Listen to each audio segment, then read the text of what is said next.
तो भाइयों और बहनों, अब हम आगे बढ़ते हैं कि जो सृष्टि रचना सतगुरु रामपाल जी ने अपने कर कमल से लिखित पवित्र पुस्तक ज्ञान गंगा में आप और हमारे लिए लिखी है, अब आगे उसी सृष्टि रचना का प्रमाण जो अभी आपने मौखिक सुनी, और यदि आप विस्तार से सृष्टि रचना को जानना चाहते हैं, पढ़ना चाहते हैं, तो आप जी पवित्र पुस्तक ज्ञान गंगा को पढ़िए।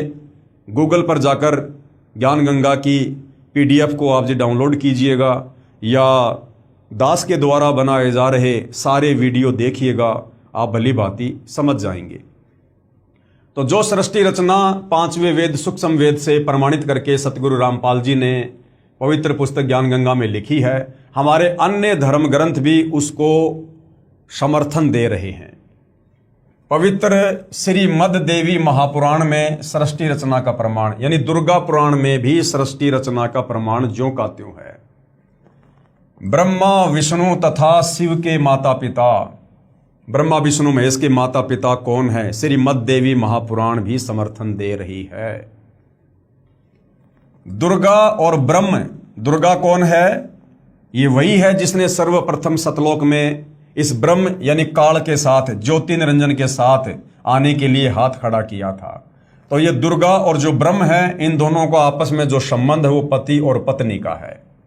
दुर्गा और ब्रह्म, जिसको क्षर पुरुष, ज्योति निरंजन और काल भी कहते हैं, दुर्गा और ब्रह्म के योग से यानी शारीरिक संबंध से ब्रह्मा विष्णु और शिव का जन्म, ये श्रीमद् देवी महापुराण में साफ साफ लिखा हुआ है। पवित्र श्रीमद् देवी महापुराण 3रा स्कंद, कौन सा स्कंद? 3रा स्कंद, अध्याय 1 और 3 गीता प्रेस गोरखपुर से ये प्रकाशित है, और इसके जो अनुवाद करता है श्री हनुमान प्रसाद पोदार तथा चिमन लाल गोस्वामी जी, और पेज नंबर 114 से। और क्या लिखा हुआ है? पेज नंबर 114 से 118 तक विवरण है कि कितने ही आचार्य यानी कितने ही धर्मगुरु भवानी यानी दुर्गा को संपूर्ण मनोरथ पूर्ण करने वाली बताते हैं। वह प्रकृति कहलाती है। गीता जी अध्याय 14 श्लोक नंबर 3 और 4 में दुर्गा को प्रकृति भी कहा है। वह प्रकृति कहलाती है तथा ब्रह्म यानी काल के साथ अभेद संबंध है, यानी इन दोनों का रिश्ता पति और पत्नी का है।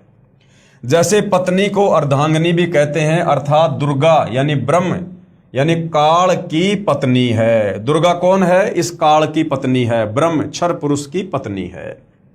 एक ब्रह्मांड की सृष्टि रचना के विषय में राजा श्री परीक्षित के पूछने पर श्री व्यास जी ने, यानी जो राइटर हैं 18 पुराणों के, श्री वेद व्यास जी ने राजा परीक्षित को क्या बताया कि मैंने श्री नारद जी से पूछा था कि हे देवर से इस ब्रह्मांड की रचना कैसे हुई।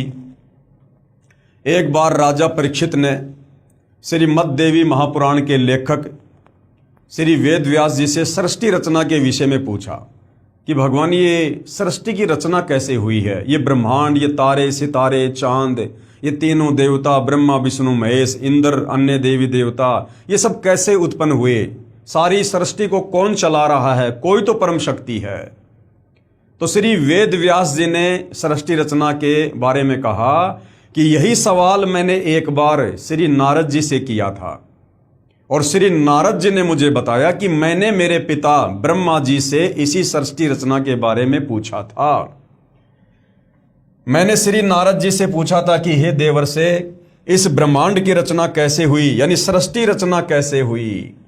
मेरे इस प्रश्न के उत्तर में श्री नारद जी ने कहा कि मैंने अपने पिता श्री ब्रह्मा जी से पूछा था कि हे पिताश्री, इस ब्रह्मांड की रचना यानी सृष्टि की रचना आपने की या श्री विष्णु जी इसके रचयिता हैं। नारद जी ने क्या कहा, क्योंकि नारद जी को भी नहीं पता सृष्टि रचना के विषय में, क्योंकि सृष्टि रचना के विषय में तो तत्वदर्शी संत ही बता सकता है, और तत्वदर्शी संत की भूमिका खुद कबीर परमात्मा जिन्होंने सारी सृष्टि रची है वो स्वयं ही निभाते हैं। तो आगे से आगे बात बढ़ रही है, यानी परीक्षित ने पूछा वेदव्यास जी से, वेदव्यास जी ने पूछा नारद से, नारद जी ने पूछा अपने पिता ब्रह्मा जी से। ब्रह्मा जी कह रहे हैं कि बेटा सुन, मैं तुझे बताता हूं, और क्या अटकलबाजी लगा रहे हैं। मेरे इस प्रश्न के उत्तर में श्री नारद जी ने कहा कि मैंने अपने पिता श्री ब्रह्मा जी से पूछा था कि हे पिताश्री, इस ब्रह्मांड की रचना आपने की या श्री विष्णु जी इसके रचयिता हैं या शिव जी ने रचा है? सच सच बताने की कृपया करें। नारद जी कह रहे हैं अपने पिताजी से कि पिताजी मुझे सच्ची सच्ची बात बता देना, झूठ मत बोलना। तब मेरे पूज्य पिता श्री ब्रह्मा जी ने बताया कि बेटा नारद, मैंने अपने आप को कमल के फूल पर बैठा पाया था। मुझे ज्ञान नहीं इस अगाध जल में मैं कहां से उत्पन्न हो गया। हमारे नादान धर्म गुरु आचार्य शंकराचार्य मुंडलेश्वर जो तत्व ज्ञान से अपरिचित थे, आज तक हमें यही बताते आए कि सृष्टि की रचना ब्रह्मा जी ने की है, ब्रह्मा जी ने की है, ब्रह्मा जी जगत पिता हैं। और यहां पर श्री ब्रह्मा जी क्या कह रहे हैं? श्री मद्देवी महापुराण में साफ साफ लिखा हुआ है, जिसको हजारों वर्षों से हमारे धर्मगुरु पढ़ रहे हैं, पाठ कर रहे हैं, दुनिया को सुना रहे हैं। मद्देवी महापुराण में साफ साफ लिखा है कि ब्रह्मा जी ने तो हाथ खड़े कर दिए कि बेटा नारद, मुझे नहीं पता इस सृष्टि रचना के बारे में। मेरी तो पहली बार जब आंखें खुली, मैं जब होश में आया तो अपने आप को कमल के फूल पर बैठा पाया। बेटा मेरे से पहले तो कमल का फूल बना हुआ था, मैं काई की सृष्टि रचना करता। मेरे से पहले तो कमल के फूल की रचना हो चुकी थी। कमल का फूल जिस पानी के ऊपर था बेटा, उस पानी की उत्पत्ति हो चुकी थी। तो ब्रह्मा जी ने तो हाथ खड़े कर दिए। ब्रह्मा जी ने बताया कि बेटा नारद, मैंने अपने आप को कमल के फूल पर बैठा पाया था। मुझे ज्ञान नहीं है इस अगाध जल में मैं कहां से उत्पन्न हो गया।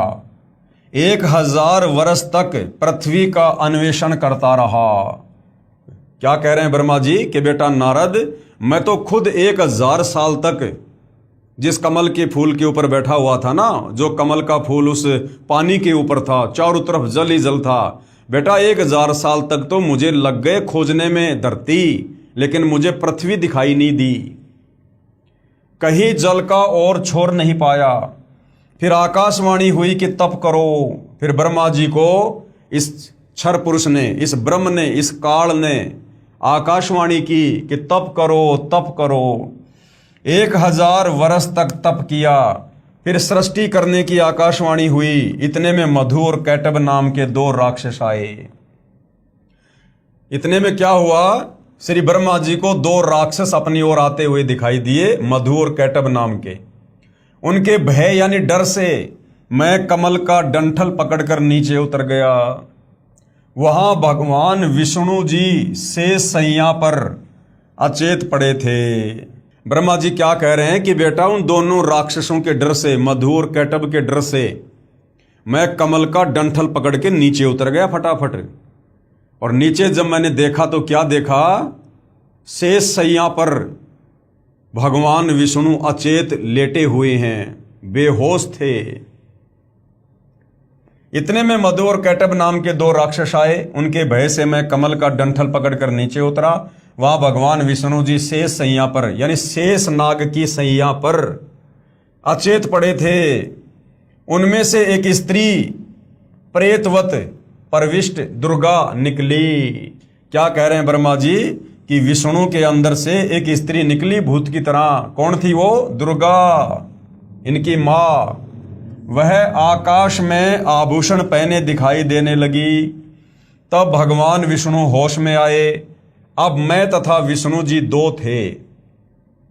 इतने में भगवान शंकर भी आ गए, यानी उधर से काल ने शंकर जी को भी होश में लाकर और तीनों भाइयों को इकट्ठा कर दिया, ब्रह्मा विष्णु महेश को।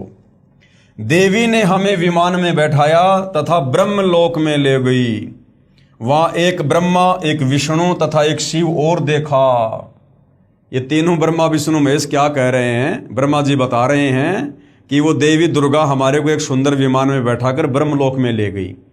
वहां हमने एक ब्रह्मा और देखा, एक विष्णु और देखा, एक शंकर और देखा तथा एक शिव और देखा। फिर एक देवी देखी। उसे देखकर विष्णु जी ने विवेक पूर्वक निम्न वर्णन किया। ब्रह्म यानी काल ने भगवान विष्णु को चेतना प्रदान कर दी। उसको अपने बचपन की याद आई, तब बचपन की कहानी सुनाई। आगे श्रीमद् देवी महापुराण पेज नंबर 119 से 120 पर भगवान विष्णु जी ने श्री ब्रह्मा जी तथा श्री शिव जी से कहा कि ये हम तीनों की माता है। ये जो दुर्गा है ना, ये हम तीनों की माँ है। भाइयों और बहनों, श्रीमद् देवी महापुराण में जो पेज नंबर आपको बताया जा रहा है, जो पृष्ठ, जो स्कंद, जो अध्याय, जो का त्यों शब्दा शब्द सतगुरु रामपाल जी ने यहां पर लिखा है। आप जी जब चाहें अपनी पवित्र पुस्तकों से देख सकते हैं। श्रीमद् देवी महापुराण पेज नंबर 119 से 120 पर भगवान विष्णु जी ने श्री ब्रह्मा जी तथा श्री शिव जी से कहा कि ये हम तीनों की माता है, यही जगत जननी प्रकृति देवी है। मैंने इसी देवी को तब देखा था जब मैं छोटा सा बालक था, ये मुझे पालने में झुला रही थी। यानी विष्णु जी को केवल बस इतनी चेतना है कि ये दुर्गा हमारी माँ है। ऊपर की सृष्टि रचना का, उस काल ब्रह्म का जो ब्रह्मलोक में रहता है, किसी को दर्शन नहीं देता है। सतलोक में क्या घटना घटित हुई थी, परमात्मा ने कैसे इनको श्राप दिया था, इन बातों के विषय में, सृष्टि रचना के विषय में ब्रह्मा विष्णु महेश को कुछ भी ज्ञान नहीं है। ये मुझे पालने में झुला रही थी। आगे श्रीमद् देवी महापुराण का तीसरा स्कंद पेज नंबर 123 पर श्री विष्णु जी ने श्री दुर्गा जी की स्तुति करते हुए कहा, यानी हाथ जोड़कर दुर्गा जी की स्तुति करते हुए कहा, तुम शुद्ध स्वरूपा हो। कौन कह रहे हैं? विष्णु जी अपनी माता दुर्गा को, तुम शुद्ध स्वरूपा हो। ये सारा संसार तुम्ही से उद्भासित हो रहा है कि माता सारे संसार को तुम्ही ने रचा है, केवल इनको इतना ही पता है। मैं यानी विष्णु, ब्रह्मा और शंकर, हम सभी तुम्हारी कृपा से विद्यमान हैं।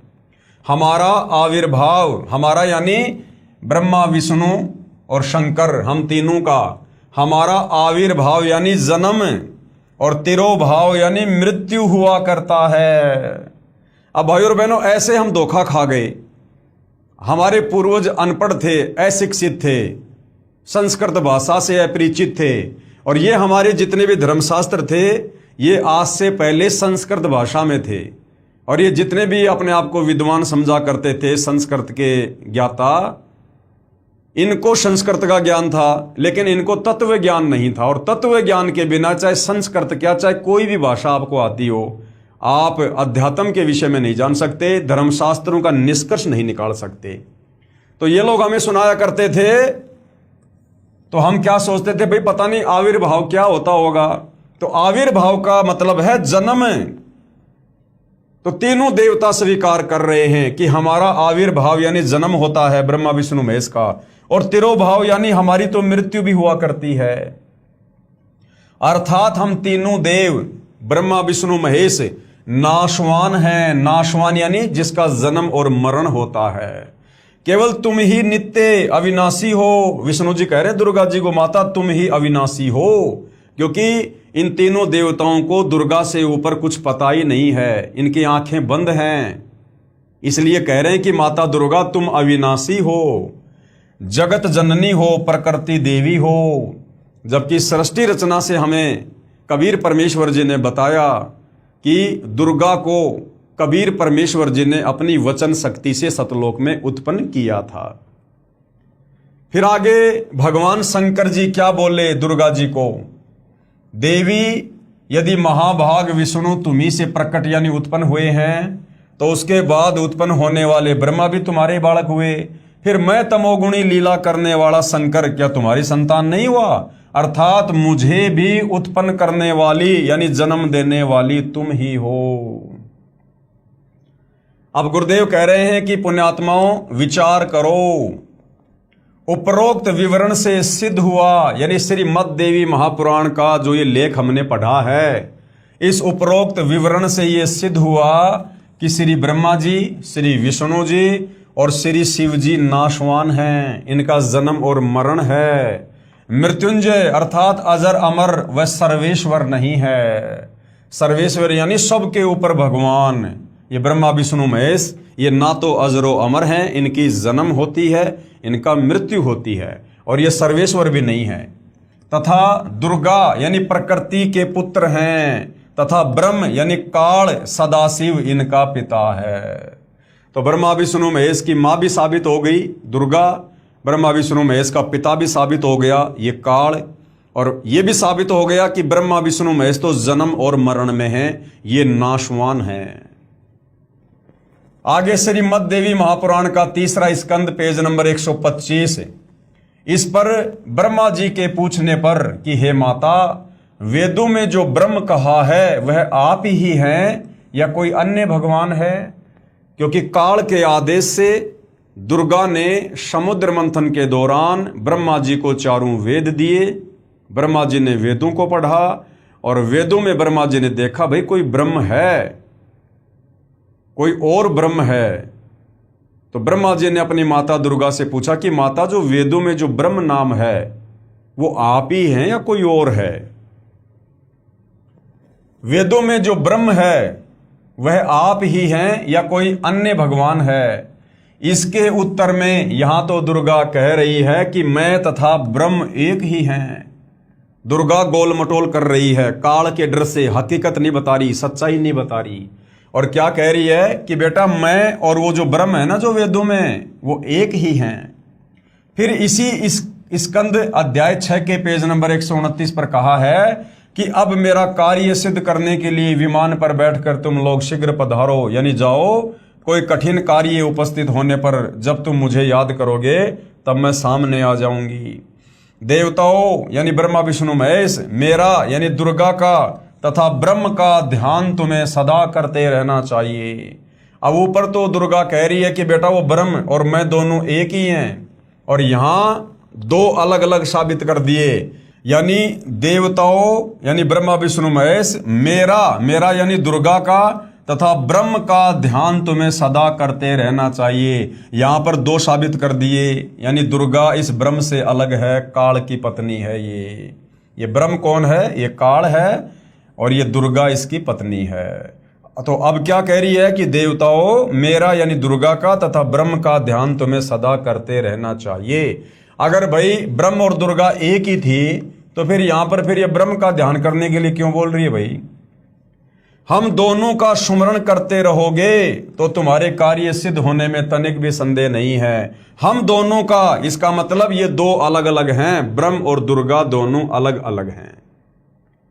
उपरोक्त व्याख्या से स्वयं सिद्ध है कि दुर्गा यानी प्रकृति तथा ब्रह्म यानी काल ही तीनों देवताओं के माता पिता हैं, यानी ब्रह्मा विष्णु महेश के माता पिता हैं। तथा ब्रह्मा विष्णु शिव जी नाशवान यानी जन्म और मरण में हैं, वह पूर्ण शक्ति युक्त नहीं है, यानी सर्वेश्वर नहीं है, ये सर्व के रचनहार नहीं है, समर्थ परमात्मा नहीं है। तीनों देवताओं श्री ब्रह्मा जी, श्री विष्णु जी, श्री शिव जी की शादी दुर्गा यानी प्रकृति देवी ने की समुद्र मंथन के दौरान काल के आदेश से। इसी दुर्गा ने अपने 3 रूप बनाए और समुद्र में जाकर छुप गई और समुद्र मंथन के माध्यम से तीनों रूपों में बाहर आई और ब्रह्मा विष्णु महेश के साथ में शादी की। तीनों देवताओं श्री ब्रह्मा जी, श्री विष्णु जी, श्री शिव जी की शादी दुर्गा यानी प्रकृति देवी ने की, यानी अपने 3 रूप बनाए। सावित्री रूप में ब्रह्मा जी की पत्नी बनी, लक्ष्मी रूप में विष्णु जी की, और उमा यानी पार्वती रूप में शंकर जी की पत्नी बनी। इसका प्रमाण कहां पर है? श्रीमद् देवी महापुराण और पेज नंबर 128 से 129 पर तीसरे स्कंद में साफ साफ लिखा है। जिसको शंका हो, डाउट हो, देख सकता है। गीता अध्याय नंबर 7 का श्लोक नंबर 12, इसमें साफ साफ लिखा हुआ है कि तीनों देवता ही तीनों गुण हैं, यानी रजगुण, सतगुण, तमगुण। ये कौन है? रजगुण ब्रह्मा है, सतगुण विष्णु जी है, तमगुण शंकर जी है। ये च एवं सात्विका भावा राजसा तामसा च ये मत एवं इति तान विद्धि न तू अहम तेसु ते मयि। यहां गुरुदेव ने इसका अनुवाद किया हुआ है। और भी जो सत्वगुण विष्णु जी से स्थिति भाव है और जो रजोगुण यानी ब्रह्मा जी से उत्पत्ति तथा तामसा यानी तमोगुण शिव से संहार है, उन सब को तू मेरे द्वारा सुनियोजित नियम अनुसार ही होने वाले हैं। ये काल, ये ब्रह्म कह रहा है गीता का ज्ञान देते समय कि जो रजगुण है, तमगुण है, जो सतगुण है ना, और रजगुण, तमगुण, सतगुण, ये तीनों देवता हैं, एक एक गुण से युक्त हैं। तो ये काल ब्रह्म गीता अध्याय 7 श्लोक नंबर 12 में कह रहा कि अर्जुन, तीनों गुणों से जो भी कुछ हो रहा है उसका मूल कारण मैं ब्रह्म, मैं काल हूं। मैंने अपने तीनों बेटों को, ब्रह्मा विष्णु महेश को, एक एक गुण से युक्त करके और 3 लोक की सृष्टि का संचालन करवा रहा हूं। उन सबको तू मेरे द्वारा सुनियोजित नियम अनुसार ही होने वाले हैं, ऐसा जान, परंतु वास्तव में उनमें मैं और वे मुझ में नहीं हैं। क्योंकि तीनों गुणों से युक्त करके काल ने नीचे सृष्टि रचना की जिम्मेदारी दुर्गा के माध्यम से ब्रह्मा विष्णु महेश के हाथ में सौंप दी, और ये खुद सबसे ऊपर 21वें ब्रह्मांड में ब्रह्मलोक में रहता है। और इसने कसम खा रखी है, सौगंध खा रखी है कि मैं अपने वास्तविक काल रूप में कभी किसी को दर्शन नहीं दूंगा, अपने तीनों पुत्रों ब्रह्मा विष्णु महेश को भी नहीं दूंगा। क्योंकि भाई और बहनों, जब हम सृष्टि रचना पढ़ेंगे तो पता चलेगा कबीर परमेश्वर जी ने इसकी गलती के चलते इसको प्रतिदिन 1 लाख मानव शरीरधारी जीवों का आहार यानी भोजन करने का श्राप दे रखा है। तो इसकी मजबूरी है जीवों की उत्पत्ति करवाना। इसलिए ये अपने 21वें ब्रह्मांड में अकेला रहता है, तपतशिला पर जीवों को भून भून के खाता है, और नीचे ब्रह्मा विष्णु महेश के माध्यम से ये अपना भोजन जीव उत्पत्ति करवाकर तैयार करवाता है। तो ये कह रहा कि वास्तव में वे मुझ में और मैं उनमें नहीं हूं, यानी हम अलग अलग रहते हैं। मैंने इन तीनों को तीनों गुणों से युक्त करके अपने से अलग किया हुआ है।